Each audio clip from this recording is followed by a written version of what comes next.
Bangladesh medical বিশ্ববিদ্যালয় হাসপাতালের চেয়ারে অচেতন অবস্থায় পড়ে আছেন বিশ্ববিদ্যালয়ের শিক্ষার্থী মোনা।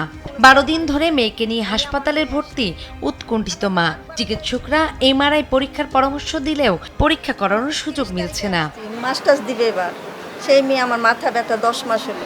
দুদিন ধরে মেয়ের অবস্থা আরো খারাপ হলে হাসপাতালের 2টি এমআরআই মেশিনের একটি নষ্ট থাকায় পরীক্ষার সিরিয়াল মিলছে না। সকাল থেকে ওই যে মরার মতো শুয়ে আছে, দেখেন এখনো সিরিয়াল পায় নাই। কয়টায় বলছে লাঞ্চের পরে।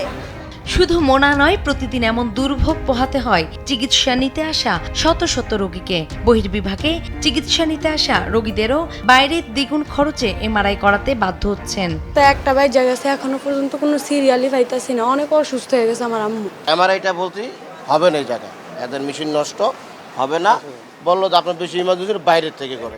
হাসপাতালটির এমআরআই ইউনিটে দেখা যায় 18 কোটি টাকা ব্যয়ে কেনা মেশিনটি অন্ধকার ঘরে পড়ে আছে। দেশের অন্যতম গুরুত্বপূর্ণ হাসপাতালের দামি এই মেশিনটি বছর জুড়ে অকেজো হয়ে পড়ে থাকলেও কোনো ভ্রুক্ষেপ নেই কর্তৃপক্ষের। একটা মেশিন আছে, ওখানে ভর্তি পেশেন্ট যারা তাদেরকে করাবে। তাহলে আমাদেরকে এখানে পাঠানো হয়েছে, তাহলে আমাদের ভর্তিতে ওনারা যদি এমআরআইটা না করে আমরা কোথায় করবো? দিনের পর দিন যদি হয়রানি হতে থাকে তাহলে আমাকে অবশ্যই আমার বাড়িঘর বিক্রি করে আমাকে বাইরে প্রাইভেটের ব্যবস্থা নিতে হবে। এ বিষয়ে হাসপাতাল কর্তৃপক্ষ বলছেন, যন্ত্রটির মেরামত ব্যয় অত্যন্ত বেশি হওয়ায় দীর্ঘদিন এটি অচল অবস্থায় রয়েছে। বিশেষ করে এমআরআই, সিটি স্ক্যান এসব অত্যাধুনিক যন্ত্রগুলো অনেক খুব কস্টলি, এক একটা কোটি টাকার উপরে। তো এই জিনিসগুলো যখন নষ্ট হয়ে যায়, এই যন্ত্রগুলো যখন নষ্ট হয়ে যায়, এগুলো রিপেয়ার অথবা ক্রয় করতে গেলে আমাদের কতগুলো অফিসিয়াল প্রসিডিউর মেনটেন করতে হয়। সরকারিভাবে নির্ধারিত কতগুলা প্রক্রিয়া নির্ধারণ করার কারণে, প্রক্রিয়া অতিবাহিত করার কারণে দীর্ঘসূত্রিতা একটু লেগে যায়।